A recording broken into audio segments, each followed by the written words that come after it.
Hello and welcome to the Franchise Tag Podcast with me, your host, Freddie Hall. I hope you all had a Merry Christmas and you are going to have a fantastic New Year as well. Adam, Johnny, I hope you had a fantastic Christmas too. Lots of NFL has happened. We had a week off and obviously Christmas happened. Loads of things happened in the NFL. A lot of teams have sealed their place to make in the playoffs and hopefully getting that ticket to New Orleans in February to make the Super Bowl. Few games, all the games yesterday, a few games on Christmas Day. I mean, it's been such a staggered schedule. You never know when it's coming thick and fast with the NFL. The 25th, the 27th, the 28th, and the 29th, we had fixtures. We've got a fixture tonight as well with the Lions and the 49ers, which obviously we'll talk about as well.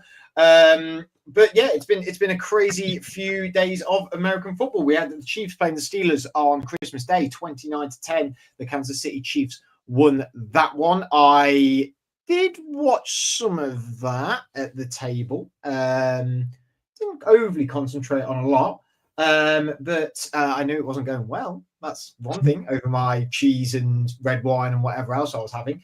The Ravens beat the Houston Texans on Christmas Day as well, 31-2.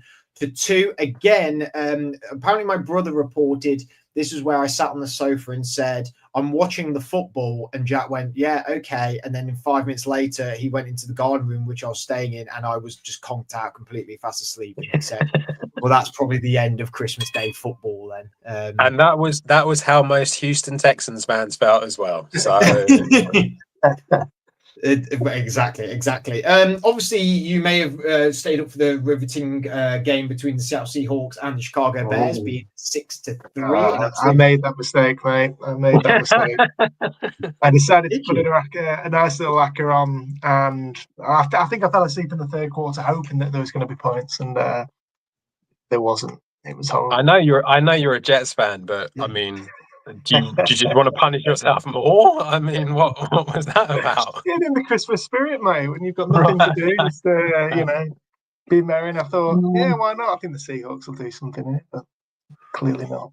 Punished accordingly.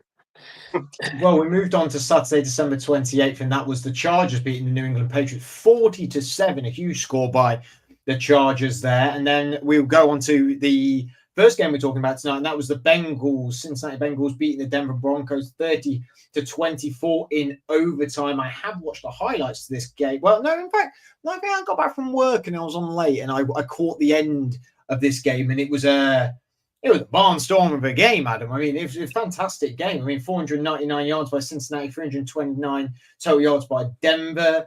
It seemed to be a bit of a gunslinging affair, really. A lot of penalties on the Denver side, but it did go to the wire. And I mean, Cincinnati, they came out of it. And I mean, Sky said it on our chat that if the Bengals made the playoffs, they would be a team that no one wants to face. And there was a point in that game where we were going, well, if Denver beats these and Denver goes through, Cincinnati just crumbled, I suppose, but they still keep themselves in the race ever so slightly. But these big wins are coming a little bit too late in the day for Cincinnati, aren't they? Yeah, pretty much. I mean, it would be great if they could get in, just because it'd be more exciting for us. I think that as well as Denver have played this year, I think the idea of being able to get Joe Burrow and that offense into the playoffs, obviously for a neutral, would be a lot more exciting than seeing the Broncos. Although I think that the Broncos would be a good team to get in as well. They've played pretty well. But yeah, it does kind of feel like it's all a little bit too little too late with the Bengals. And the real issue has been on the defense. They've really struggled in order to be able to sort of keep the opponent's score down. That's been what the issue is, and it's kind of been everywhere apart from Trey Hendrickson. It's kind of been a bit of a mess, and they just don't seem to be able to really stop anything. They have improved slightly as the season's gone on, but as you say, it is a little bit too late in the day. And I think that you're seeing a quarterback in Joe Burrow who should be being spoken about in the MVP conversation, but isn't, because his defense is as poor as it is, and they're probably not going to make the playoffs realistically. I know the Broncos play the Chiefs, but it's going to be the Chiefs with Carson Wentz as opposed to Patrick Mahomes. You feel like most of their starters won't play, so you would expect the Broncos to win that game, and so it's. I think you're probably right. It's just too late for them. Mm. And you're exactly right with the MVP race, Johnny. Sorry, Adam. But moving on to Johnny, like 39-49, 412 yards, 3 touchdowns from Joe Burrow. A sensational season. He's broken. I know he broke a record during the game, of which I can't remember which record it was. As clearly I'm very underprepared for this show, as you can probably tell. But he's, I mean, the guy in the division, same division as Pittsburgh Steelers. I get to see him a lot, and also hate seeing him a lot, but also can't help but root for him. I mean, it's sort of really unfair, isn't it? But we're not including him in this conversation. I mean, and then you look at the receivers: T. Higgins, 131 yards, 3 touchdowns; Jamar Chase, 102 yards. Like the work that he's putting out any given season, if he just had a defense that was playing up to a level, he'd be running away with the MVP race surely at this point. 100%. It's a historic, potentially unprecedented year that Joe Burrow is having. He obviously leads the league in passing yards, touchdown passes. I saw a stat earlier, so he's on 42 touchdown passes at the moment. I think only Drew Brees, who missed out on the MVP race in 2011, he's the only QB who's thrown for 45 yards, 45 touchdowns, and not won the MVP. And the reason he didn't win the MVP was because Aaron Rodgers also threw 45 touchdowns. So if Joe Burrow throws for 3 interceptions, he will have done something, and doesn't win the MVP, then he will have done something that no other quarterback has ever done. I mean, obviously we've spoken about Lamar Jackson's brilliance, obviously improving on his stats from his MVP season. I think my pick, Josh Allen, again, is having a year where he's really coming out of the I suppose the pack in terms of him really making the claim for himself to be, awarded the best quarterback, the best player in the league. But Joe Burrow is, it's such a shame because this is, a year where we're not talking about him as much in terms of, because the Bengals have struggled, particularly at the start of the season. But he absolutely deserves to be in this conversation. If the Bengals do pull off the spectacular and are able to sneak in at the weekend, then I certainly think he will be. But it is a case of, as yourself and Adam say, it being a little too late. And even in this game, I think the Bengals, they deserved the win, but there were times where you felt the Bengals could throw it away. I don't think it's any part on Burrow, but he's been let down this season by obviously the defense has made big headlines and being one of, if not the worst in the NFL. But also I think the coaching staff and some of the decisions that were made, obviously penalties in this game as well.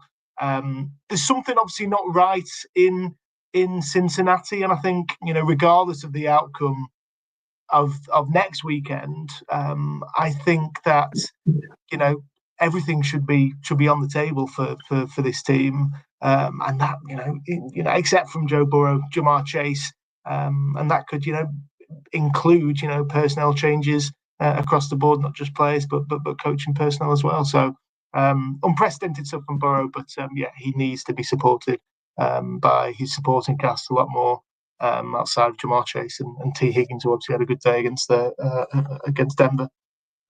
It feels like also on the other side with Denver that we're having a bit of a dampening down on the whole Bo Nix Offensive Rookie of the Year thing. I mean, like I say, it's been Christmas, not been on social media as much, not been, as watching much NFL, but it does feel like there has been a bit of a shift, Johnny, that especially with the game last night with Jaden Daniels, who was just wonderful in that game. I mean, he still needs to be deserving the credit. Like the Broncos are still in this moment, aren't they? 100%. Is it still a two-horse race here? 100%. I think, obviously, like you say, Jaden Daniels in the last couple of weeks, I think, is particularly with his legs, and we saw how well he played yesterday has probably reinstalled himself as the favourite to win that award.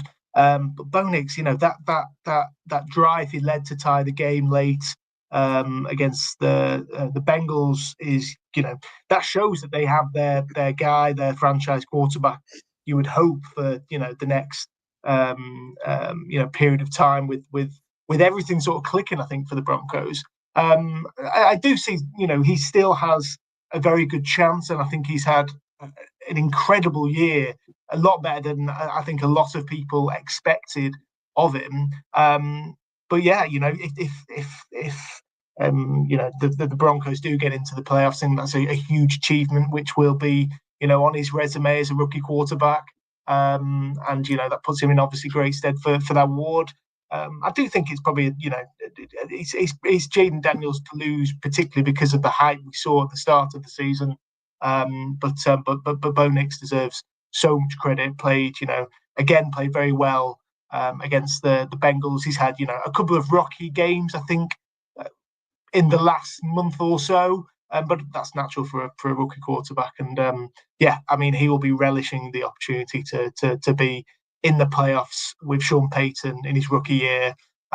It's a great opportunity, and I'm all for it. He's a very good player and will be in the NFL, I'm sure, for a very long time. Let's move on to the rest of the games of the weekend, and we saw the LA Rams hosting the Arizona Cardinals, beating them 13-9, which I believe means they are top of their division at the moment. We had the Buffalo Bills hosting the New York Jets, a divisional rivalry there, beating them 40-14. We expect no less from the Buffalo Bills these days, from scoring big numbers. The Jacksonville Jaguars hosted the Tennessee Titans, beating them 20-13. We had the New Orleans Saints losing to the Las Vegas Raiders 25-10. And then we'll go on to our next game, which was the New York Giants beating the Indianapolis Colts 45-33. Adam, did Brian Daboll and Joe Schoen not pick up the phone when they got told, when the script was being handed out about, look, we're sort of going for the number one pick. We're sort of going for a little known guy called Shedeur Sanders, the quarterback from Colorado in the draft. And instead, we'll give Malik Nabers a career day, and we'll beat the opponent that is also trying to sort of has a little bit of an eye on trying to get into the playoffs, but they now it's I don't think it's going to really happen for the Colts, but unusual. One word for it, yeah, definitely. It's a bit of a balls up. I'll give them that. I think this goes to show that no matter what you think is happening in the NFL, the players are always playing for another contract, and as much as the organization might want that first pick, Drew Lock wanted to win a game and show that he's a capable backup, which 309 yards, 4 touchdowns. Well, some may say, crazy people might say, yes. But yeah, I think that I was having this conversation with Andrew a little bit, our Giants fan and my fellow draft podcaster, where it is mental when you think about it from an organizational point of view. There's a lot of talk that basically the owner's not happy and one of Joe Schoen or Brian Daboll are going. And Shane has he's been sort of like scouting the quarterbacks, which kind of makes you feel like, okay, well, we know which one's going then. And if that's the case, if you were Brian Daboll, would you not fancy maybe sticking it to him a little bit and showing that I'm still a pretty good coach? And he's very well respected, so why not? So I think that he probably felt like let's go for it a little bit. The Colts defense have been appalling all season, so there is an element of that involved in this as well. It's not just the fact that the Giants decided to be amazing. I mean, there was some pretty poor defensive play from the Colts. They certainly from the kickoff in the second half, where they just on special teams they just let he really did just run through. He barely got touched. So there's things like that as well. But yeah, I mean, all in all, just really, really funny for anyone who's not a Giants fan, because that is just, they've moved themselves from the number 1 pick to the number 4 pick, and they need a quarterback. And if it all finished now, Tennessee and Cleveland are above them. And you have to feel that although they've made some moves with Deshaun Watson's contract in Cleveland, that is about giving them the ability to get out a bit earlier than maybe what that contract was. And Tennessee with Will Levis and Mason Rudolph is not really it. So I think the Giants are going to have to move up in order to be able to do it, unless something changes this week, of course.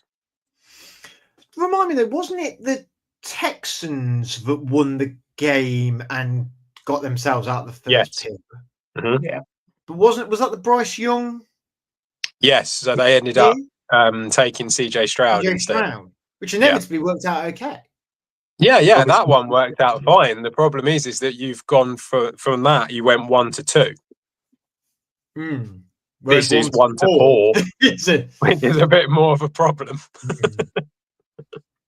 I mean, it was this game, Johnny, was shots fired all around. I mean, Alec Pierce and Michael Pittman 100+ yards. Joe Flacco had himself a day. If it weren't for the 2 interceptions, you'd say that was a pretty good day as well. Jonathan Taylor did well on the ground for the Colts as well.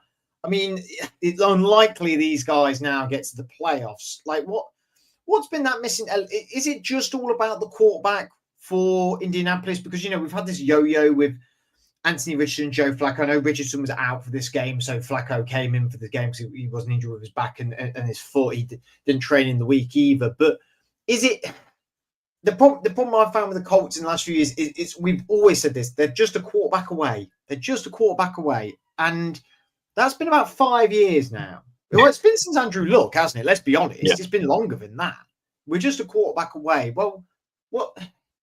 You've sort of got the quarterback in the building, some may say, with Anthony Richardson. Like, what does this team need to be looking forward to now?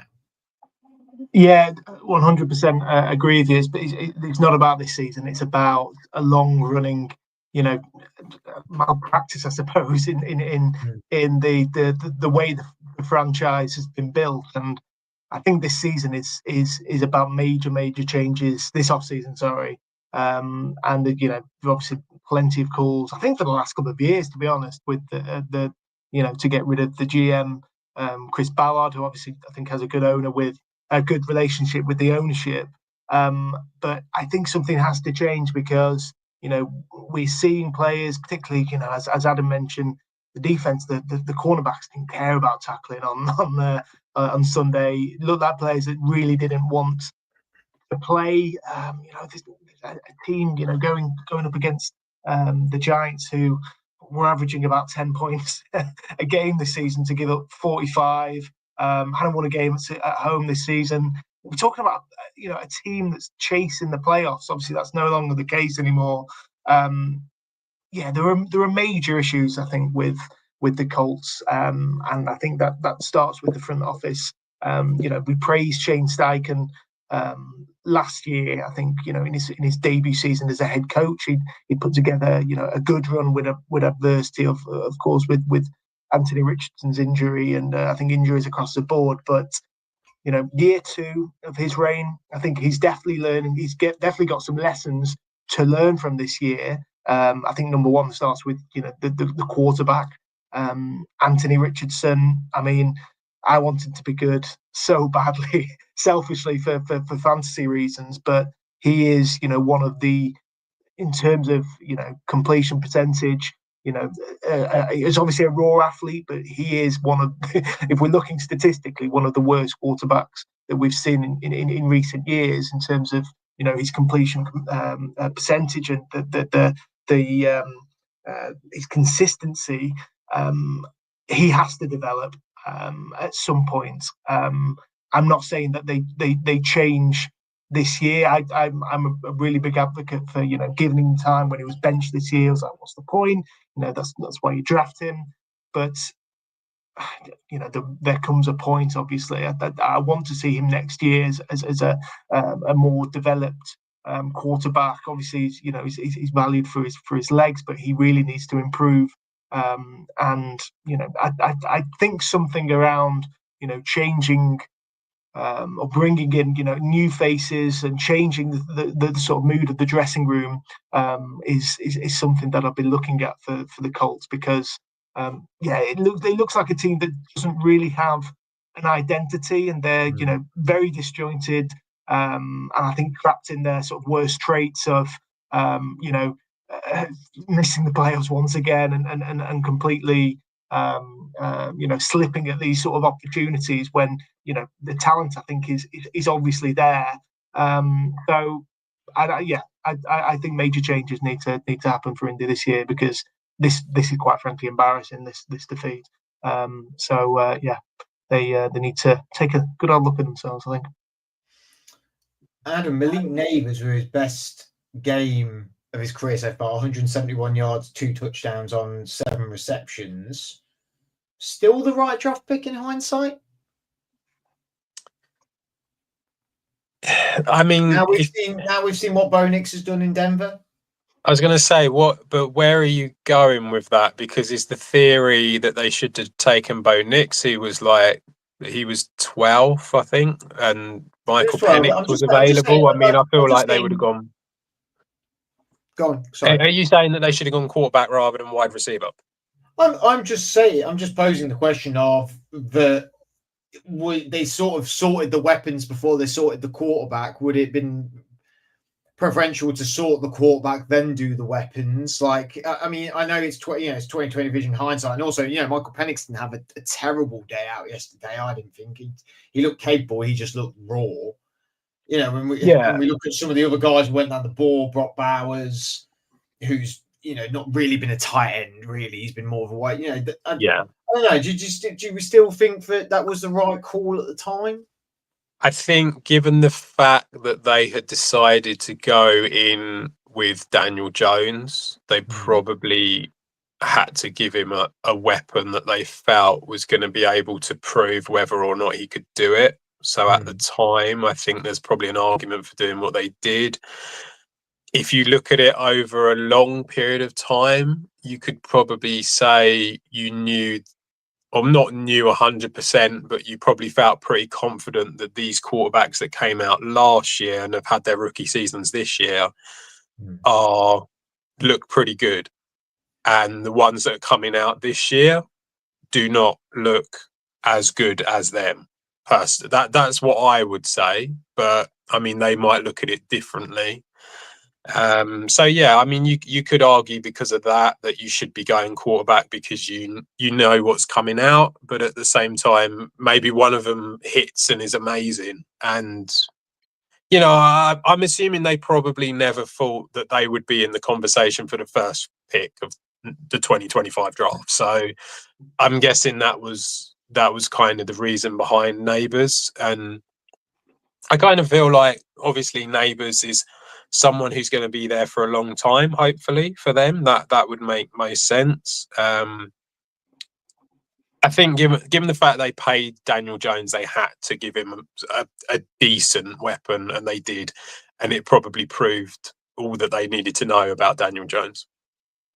So proved to them that he wasn't the guy. Yeah, that they needed to move on. Yeah, I do wonder if there was a bit in that. It's almost like it's one of them things, isn't it? If you keep going back, you eventually find the bad decision that was made. And I think we can all safely say that was franchise tagging Barkley and signing Daniel Jones when it should have been the other way around. So it's like that's the real problem. But yeah, I mean, if you go back with the Giants, they've been a mess for years. If you really look into it, like we went through it on the draft show, and it's like you look into it, they have been a mess for many, many years.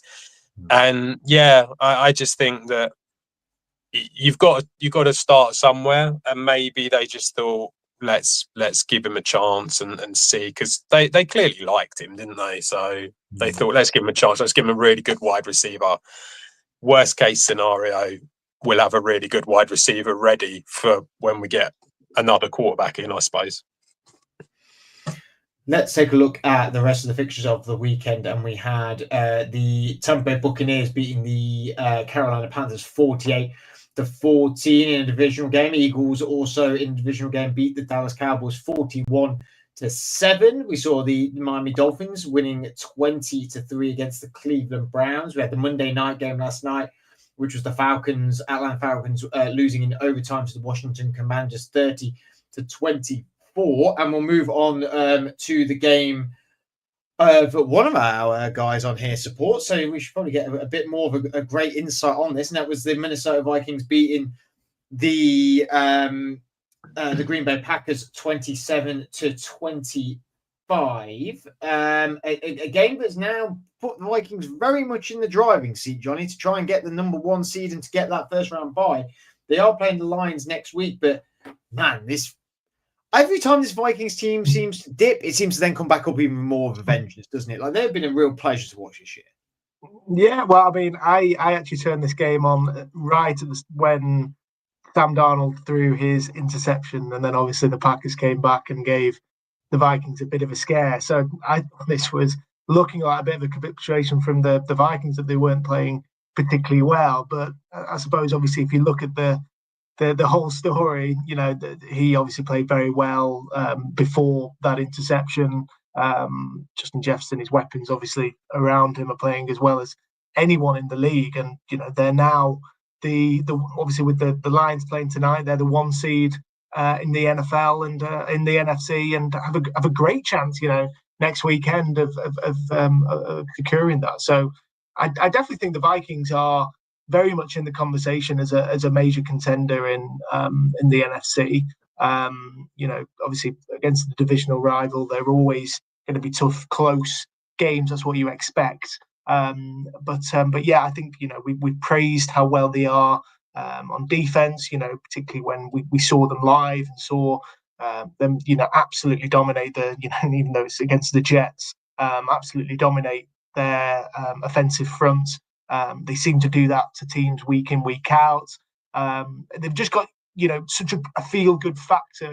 Kevin O'Connell has received a lot of plaudits about what he's done with his quarterback room, and Sam Darnold has come out of nowhere really this year to being well, he's not in the conversation anymore, but has put up a fantastic season that will surely get him a big contract. So yeah, really impressed with the Vikings. Watching the highlights back, they are really rising up, and probably one of, if not the most feared team in the NFL at the moment, particularly for how well they're playing.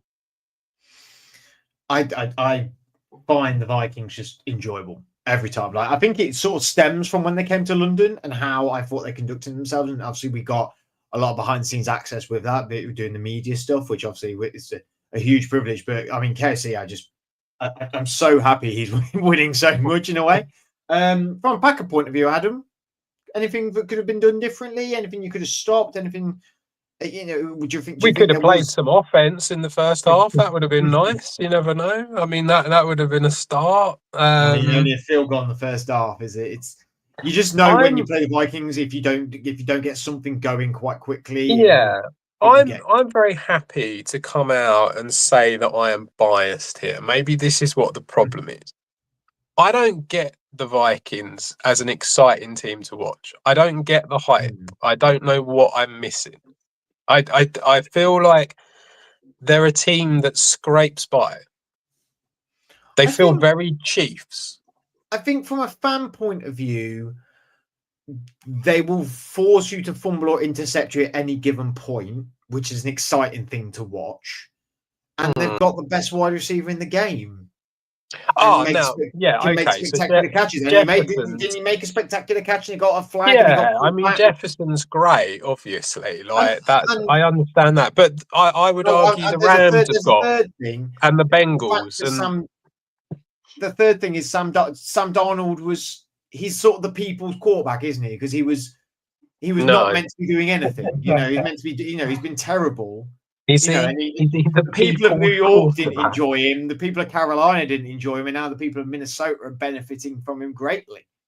Yeah, I'm not sure he's the people's quarterback, but I mean, fair enough. I don't see. it feels like everyone is saying they're an amazing team, and I think they're a very well-run team. I think they feel very Chiefs to me. They're winning. They're getting through games, and they that's disappear. I think I disagree. I think I disagree with your statement of like, yeah, I like them and I think they're exciting, but I do think they're very beatable. I don't. Yeah. Think That's they're okay. dominating That's force kind of at what I all. mean. Yeah, I Yeah. don't think they're a dominating force. They're very, very I love watching them play, but they're not. Okay. They're not dominating. You can they've not got that edge to them. They've not got that. They've not got that sort of choke. You know, yes, they're exciting, but the best teams play a bit dull and boring because they'll just choke you out the game. They will just completely nullify everything that you can do. That's why they're successful. I think the Vikings have shown they can do that, particularly on defense this year. The different schemes that they're able to, I suppose, churn up. I agree that they haven't got perhaps the fear factor because they've been, a team that have, I suppose, choked in recent years, and we don't know what Sam Darnold's going to be like in the postseason. This team isn't as experienced as anyone else, but I think they're a very good feel-good team, and I don't know if that's because you like certain players or certain coaches on their team. I think they've got. I'm sorry to say, Adam. I think they've got a nice. I like to root for the Vikings if they're in a game, and I apologise to you because I was glad they won yesterday. But unbelievable. Yeah, I think that they're a team I've certainly found myself, and I agree with you, Freddie. I think that does stem from how well they presented themselves as a franchise in London. They have a bit of a likability, which which I've sort of warmed to, and I think they can be gritty. I think they can, in those in the big playoff games. I think they have the personnel and the style to be able to grind out wins if it gets dirty. I never thought at the start of the year the NFC North would have 3 playoff teams. No, I don't think. And actually, it was the Vikings we all thought would be the one that superseded. I must admit, most people genuinely, if they get the number 1 seed, I'm going to be like, I don't know how they've done it. Yeah, what a season! That's what I mean with the Vikings. I don't know how they've managed to do it because they seem to have won these games, and you just sort of think. I think isn't there like a lot of 1-score games that they've won, and it's kind of like one of these stats where it's almost like it's flipped on. True. When they had that really weird season where they were losing low games, and then the next season they won low games, it was like the same. It was like the first year they lost all the games they should have won, and then the next year they won all the games they should have lost, sort of thing. Yeah. Carry on going where you going. But they just seem like a sort of team who shouldn't be the number 1 seed. That and I think that's kind of how I feel with them, that they're just not. It's the last 2 games that they really. I mean, they beat you 27-25. They beat Seattle 27-24. They dominate the Bears 30-12. They dominate the Falcons 42-21. You have a close game with the Cardinals by a point. You have a close game with the Bears by 3 points. But then they beat the Titans by 10. They beat the Jags by 8. They beat the Colts by 8. And then they lost to the Rams by 10, and they lost to the Lions by 2. That's to week 7. Their bye week was obviously was week 6. So that's 7 1-score games you've just named. 7 1-score games. Yeah. Out of what was that? 7, 1, 2, 3, out 4, 5, 6, 7, 8, 9, 10, 11. 11. Okay. Yeah, I mean, the Bears one was overtime in the 30-27 one was on week 12. But they have been that team for a moment. I'm not saying they're not. We're also saying that they have been that team. Yeah, they are a good team, and they have, they've done well, and they deserve to win this game definitely, because we didn't turn up in the first half offensively. We were really poor, and to be honest, we didn't really turn up until the middle of the third quarter when we sort of like really kicked on. So it's like you can't do that. If you're backing a team out of the three of them in the NFC North, I know you're a Packers fan. I'm just saying, like, objectively. If you're backing the three of them, who's the one where you're going, these have got a deep thing going? To go all the way? Yeah, because the Lions are so injury-ridden. The Packers have got a really good team, but Love can be so hit and miss and so sort of gun-ho. The Vikings, I think, are quite well-rounded, but not exactly big hitters at the best of times. Well, the Lions being so injury-ridden is a little bit of a misconception, because it is all on the defense, and they've had a crap defense for about 2 or 3 years now. So nothing has really changed for them. It's just what they've been doing the last couple of years. So that offense is, I know they've lost Montgomery, but it's like the rest of it is still pretty good. You still got Jameer Gibbs. Like, I would say the Lions should be, personally, I think, I mean, I'm just sort of like, no matter what happens, I still feel that it's still the Lions and the Eagles on the NFC side when it comes to the NFC Championship. Would you agree, Johnny? Yeah, I think so. I think, as much as I've bigged up the Vikings there, I still think that the Lions offense, they have been the most explosive team in the NFL this year. And yeah, I would put the Vikings as definitely third in that conversation behind the Lions and Eagles. And I think they give certainly, both teams a good game. It's probably almost a coin flip for me, actually, between them and the Eagles. But I think they have come on so much this year, even throughout the season, that they can give anyone a match. And for me, they are a Super Bowl contender. If they can get it right on through the playoffs, then they have a chance to beat anyone. And that could start by beating the Lions next week. On to the Monday Night Football game. I need this game to be 60-50 for the Lions, because my fantasy implications rely solely on this game, which I should not have done in hindsight.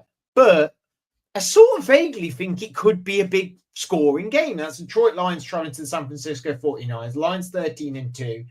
The 49ers 6-9. 49ers not got anything to play for at this point, but the Lions do have a lot to play for. And the 49ers still have that pride factor. They've got some fantastic players on their team.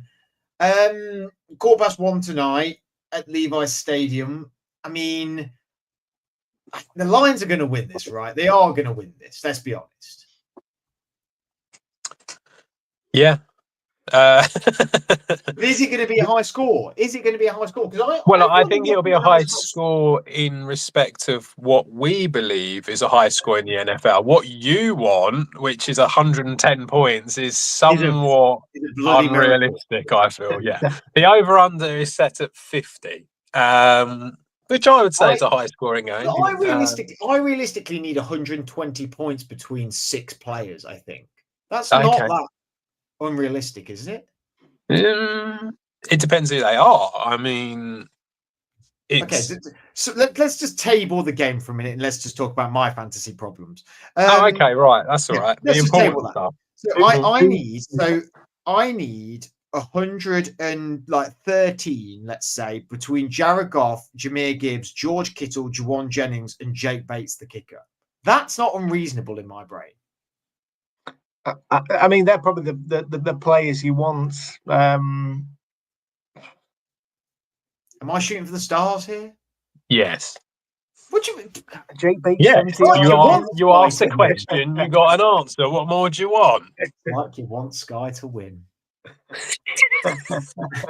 Obviously, like I said, with the injury implications, though, Johnny, with Lions on their defense, obviously that's where I think this might be a little bit of a high-scoring one. But the 49ers obviously are injury-ridden themselves. They're lackluster on their offense, and for offense that obviously is usually so many playmakers. They're whittled down to at the moment. Debo Samuel, George Kittle. Is Garendo fit for this game? I know he wasn't fit for last week. Like, he's in. I mean, this might be a bit of a to and fro battle, to be honest. Yeah, I think injuries, like you say, for both teams are a big issue. I know, some of the O-line for the Niners has been banged up for most of the season, to be honest. So, there might be chances for this inexperienced or new Lions D-line to make some noise. I see this as the Lions being able to dominate. They're obviously missing offensive players like Montgomery and on the defensive line, but they still have the personnel around them. This is what makes the Lions, for me, the still the Super Bowl favorite. And even though we've seen the Chiefs, I think, just grinding out victories, they're probably going to go back. The Super Bowl Super favorite, Bowl. you think, not the NFC Championship favorite. You could go the Super Well, Bowl at least the NFC Championship favorite. I think that the way they're able to play, just makes them. I think that they're able to just dominate teams at will. And obviously we put the Niners usually in the category of contenders, but I can see that the Lions being able to dominate this fairly lackluster Niners defense.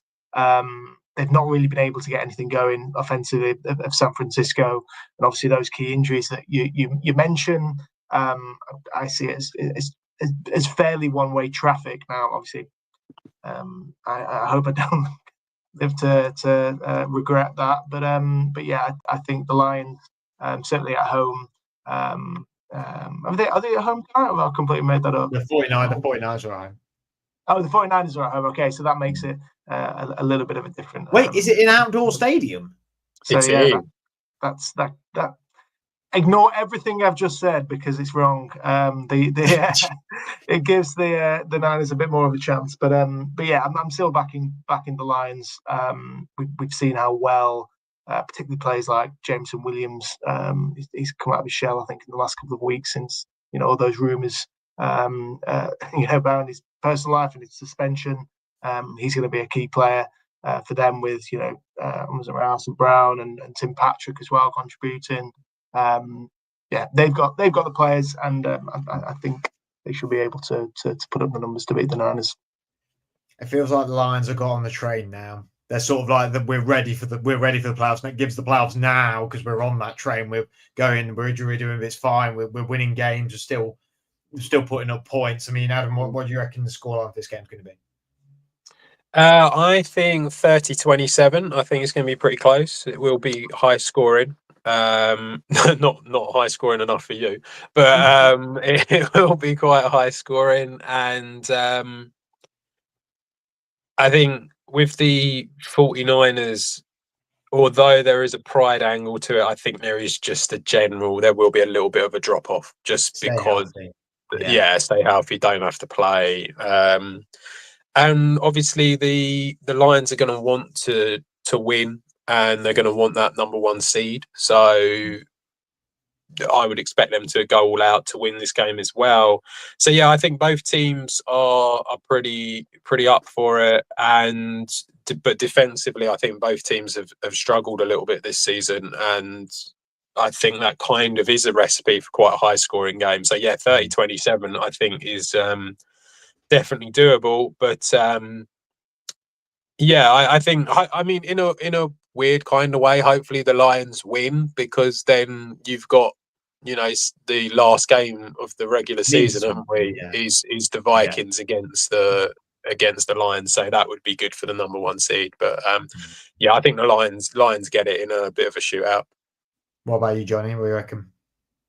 I said it was going to be a bit more one-sided based on the assumption that the Lions are playing at home. I should have done my research earlier.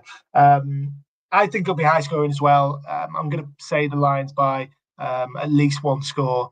I still think they have the upper edge on in most areas, to be honest. Particularly on offense, they've got the better quarterback, the better running back, better wide receivers, the better offensive line. I just don't see the Niners being able to compete all the way through, because I still think that the Lions have, obviously they've lost key players on defense. I still think they have decent players that are around that I think can make plays. So yeah, Lions by 1 score, but yeah, fairly high scoring, and hopefully over that 120 for you. 49ers one of them teams that could be like they either score 24 or 3. Like they're like that's like how they are at the minute. I was going to go like 32-24, but I feel like 24 is a bit high for the 49ers. I don't know. I'm going to stick with that. That's what I'm going to stick with. Adam, Johnny, thank you very much for joining me this evening. Thank you very much for watching. Make sure you like and subscribe on our YouTube channel, as well as watching all our stuff on social media as well. I hope you all had a fantastic Christmas and all have a wonderful new year. We'll be back in 2025 and it'll be full steam ahead. We're on the train to the Super Bowl, and that's where we're heading, to New Orleans, and we cannot wait to see you all and speak to you all about what's going to happen in the future of the franchise tag. Many games to come, and it's going to be great, and we'll be here for every step of it. Until then, have a great rest of your week. Have a happy new year.